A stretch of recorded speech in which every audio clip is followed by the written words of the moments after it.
Joining me now for this special edition of Business Extra podcast, Gary Vaynerchuk, also known as Gary V. Thanks so much for joining us in our Abu Dhabi studio. Thanks for having me. So this is our special edition. We're looking at a series of episodes looking at the highs, lows, and the road ahead for social media. You know, it's propelled a tremendous amount of wealth. You talk about this in your new book, Day Trading Attention. You give some great advice, but you also talk about something in particular called the TikTokification of social media. Can you extrapolate on that? Yeah, social media for the last 15 years has been more like email and email marketing, meaning get as many people to sign up for your email, send it out, and a percentage of them opens it and engages it.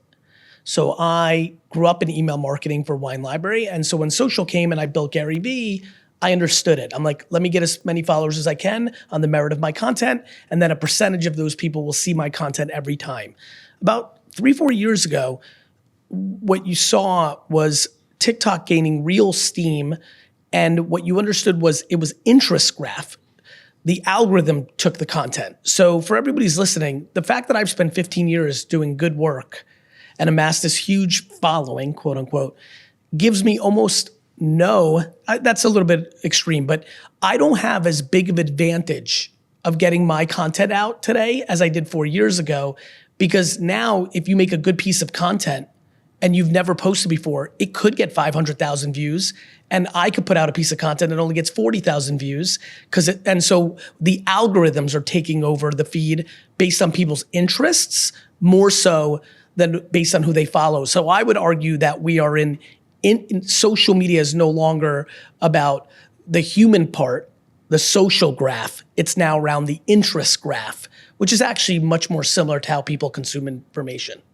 So you've already written at least 5 New York Times bestsellers. One would think that you have sort of saturated the market and there's no new information to give. You've already given some new hints at that information. What more is there in this book that your seasoned Gary V consumer is going to learn about? That's a really fun question, because I would argue that my publisher always makes fun of me for making books that are not timeless. They're always like, Gary, write a timeless book, something that we could sell for the next 50 years. I'm like, but I don't want to, and so what I mean by that is, to answer your question, I've written this book before. It was written 10 years ago. It was called Jab, Jab, Jab, Right Hook. It was a monster hit. I'm proud of it. And the reason I wrote this book is so many people have emailed me in the last 12 months, 24 months saying, Gary, I just read Jab, Jab, Jab, Right Hook. Thank you. It's epic. And I'm in my mind saying, what are you talking about? Everything I wrote, obviously there's 30% of that book that is still incredibly relevant, but so much of it was timely. What will the most seasoned Gary V fan find in this is the details of ironically, a book allows me to go much more detailed than a piece of social media content. So this is very academic. It's more textbook of a lot of things that I talk about in social, but this is the current state of the 7 platforms that matter, what's actually happening. And then I really gave people a framework of how to think about it. Consumer segmentations, cohorts, reading all the comments, PCS, these are all post-creative strategy. I go very detailed in it. What are the 7 platforms that matter? Because you have a lot of upstarts, you have a lot of established platforms. Facebook, Twitter, X, Instagram, TikTok, Snapchat, LinkedIn, and YouTube. Right. So your book inevitably, I think it's safe to say, will rise up the charts. There's already a book that's sort of entrenched at the top of the charts right now. Jonathan Haidt's book, The Anxious Generation, his thesis basically being, there's this great rewiring of childhood causing an epidemic, he argues, of mental illness, mental problems. He's talking about tech addiction, cell phone addiction. Do you agree with that thesis at all? I know it's kind of a gross oversimplification of his book, but it is out there and it's a really hot topic. Yeah, I think I haven't read the book and I think anything not in moderation is a problem. Do I think alcohol should have been banned all over the world as it has through the history of time? I think the world has proven maybe not, but probably not.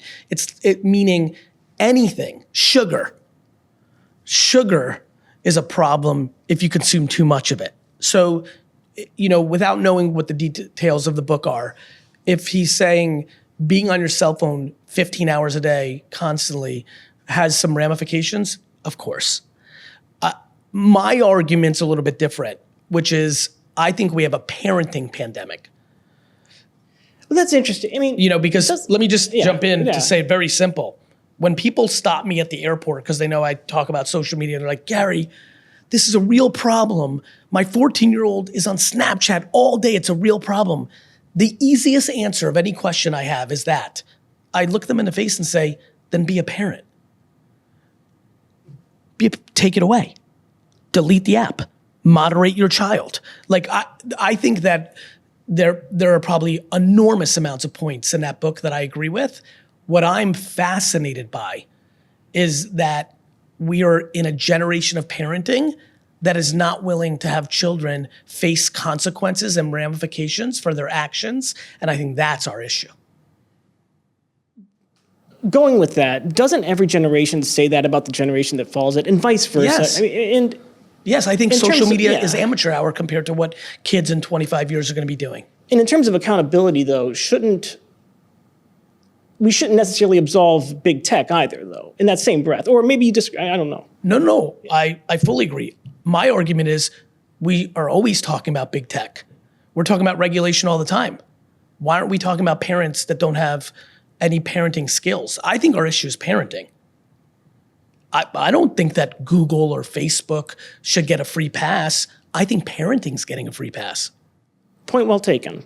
The TikTok is still very hot. Yes. Around the world right Yes. now. It shows no sign of slowing down, except, of course, for the regulators. Yes. What are you telling content creators right now? And frankly, not just content creators, those who enjoy TikTok as it faces the potential ban. It's a long road to being banned in the US, but Yeah.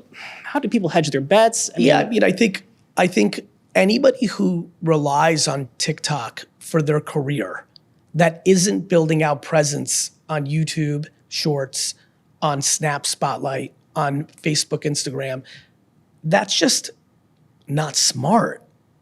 This goes back to my love affair with accountability. What am I telling them? That they should be diversifying. But they should be diversifying even if there was no ban in front. Tila Tequila dominated MySpace. If she dominated YouTube and Twitter and Facebook, which was the obvious thing to do at the time, she would have been more relevant and had more opportunity for a longer period of time. Forget about bans. 4 years ago, I was yelling at the top of my lungs on 500 pieces of content per month, get on TikTok, get on TikTok, get on TikTok. Tons of Instagram-only content creators did not do that, and they lost their market share. So to me, when Seinfeld's the #1 show on television, you run commercials on it. And when it no longer is, you run commercials somewhere else. That's basically what I'm telling everyone here. Build attention everywhere so that you're not vulnerable.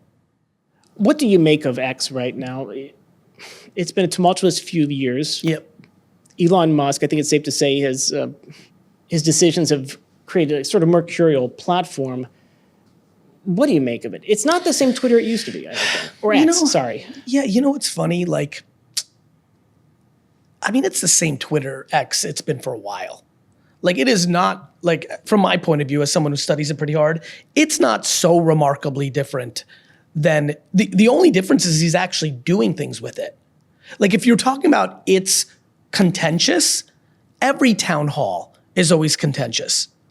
It's been the internet's town hall. It was, I was living in Twitter in 2008. Let me make this very clear for everyone. It was contentious in there. Obama, McCain, contentious. It's contentious when you allow everyone to talk to each other and everyone in the world sees the world differently. The only difference I see really, genuinely, is that I'm more curious than ever what might happen of it. Meaning, will they bring back Vine? Will it be a streaming service? There's been a lot more feature work. Twitter stayed the same for a long time. Listen, Elon is far from not controversial, but I think that people, sometimes get clouded by their feelings to Elon, pro and con, by the way. I think the platform, people debating and not being nice to each other, happened long before Elon bought it. For social media platforms across the board right now, there seems to be a little bit of saturation. Would you start a new social platform right now? Because a couple have bitten the dust. There was Post News, which was a media darling for a while, and they were going to, be the place, Twitter alternative. That went kaput. It seems a little bit saturated, but Look, I think what we're in, I think I'm very comfortable in saying this. Every 4 to 7 years, something's got a real shot. That's been the history. I'm using history as a predictor. Would I go for it? Sure, because if you hit it, it's as lucrative as it gets. But are you saying that it's that 99.9% of social media networks that attempt to become a network are going to fail? I agree. what's the biggest misconception people have about artificial intelligence? That's not even the thrust of this podcast series, but I would be remiss if I didn't ask you that, because it is everywhere. It's on the tip of every tongue. That it's more similar to the internet itself than, let's say, some other feature. It is such a big technology. It's an inevitable outcome in our society. You don't put the genie back in the bottle with technology. And I think the biggest misconception is it's going to kill jobs, when in fact it's going to create tons of jobs. So everyone was mad at the tractor because it eliminated all the jobs in the farm, only allowing us humans to go do more profound things. AI is going to, do I believe AI is going to eliminate jobs? You betcha. Do I think it's also going to create jobs and opportunities for people that we can't even think of?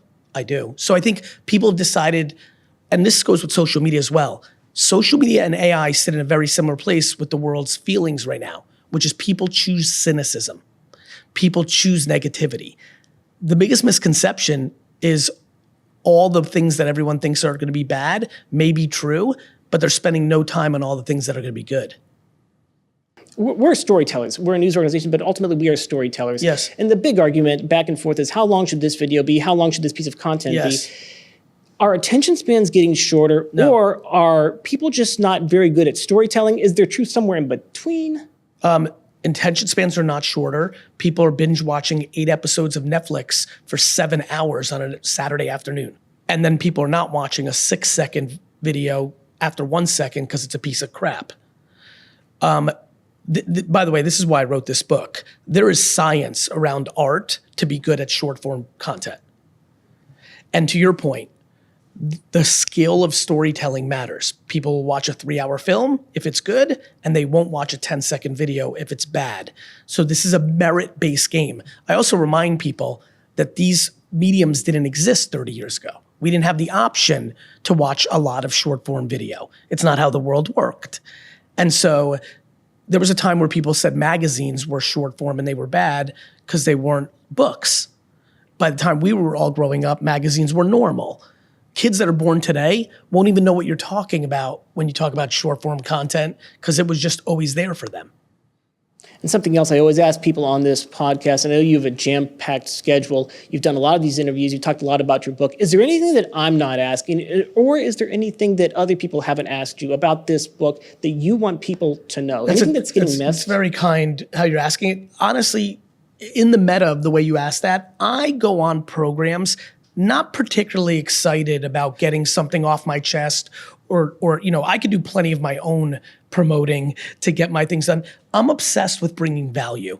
So you're being very gracious to me in that question. I, in return, can tell you what I think has worked for me, and I wish more people were doing this. When I go do something like this, I'm desperately trying to bring value to your audience. I'm not trying to extract out a book sale. I'll take it, but I feel like I want to earn that by actually bringing value in it. And I think it's a fun way to wrap this up. I think more people in the world, actually, here's a fun way to say it. You want to grow in social media? When you post, why don't you think what's in it for the other person instead of what's in it for you? The main reason 99% of businesses and people can't grow on social is they're selfish. They want the likes. They want the followers. They want to sell something. Well, guess what? Your audience may not like that. And so I think if the world can get more into bringing value, all the things they want, the questions they'd like to be asked, the promotion they would like to do, all that works itself out. And I think that's a perspective change a lot of people need. I'm not just trying to be nice. A lot of people know who you are. We have people working on this particular production from Egypt, from India, from the United States, from the UAE. Everyone knows when I said we might have Gary Vee, they said, oh, that's great, that's wonderful. My question is at this point, and it's my last question, what is your weakest demo? Is there a demo out there where you think, man, I wish I could crack that, or I just haven't really touched upon that? Yeah, that's a good question. I'll give you the answer. The demo that most struggles with me, or I most struggle getting, is the demo that doesn't like the energy. There's a lot of people who would prefer to take a slow walk in a mountain with the breeze going and a little birds in the background. And there's other people that want to go to a sporting event. I'm the audience that struggles with me, or I struggle to capture, struggle with how hyper and excited I am. And that is something that I am empathetic to. I think for people that can deal with the excitement, with the adrenaline, with my excitement, I think they can see to the merit of the meet. And so, I'm not sure I'm ever going to be able to win, quote unquote, over that audience, because I think a great thing to end with is I'm really bad at being anything but me. And I think too many people, you know this, talk about how the word authenticity is thrown around so glib and so ridiculously. I actually think that something that's worked out for me was I knew myself pretty well by the time this all started happening for me. And I knew that I wasn't going to be able to not be me anyway. And so I just lean into that. And so I think, some people that just want a little more calm, I give a little bit too much for them. And I think that's just how the chips are going to play out. Gary Vaynerchuk, thanks so much for joining us on Business Extra. Thank you.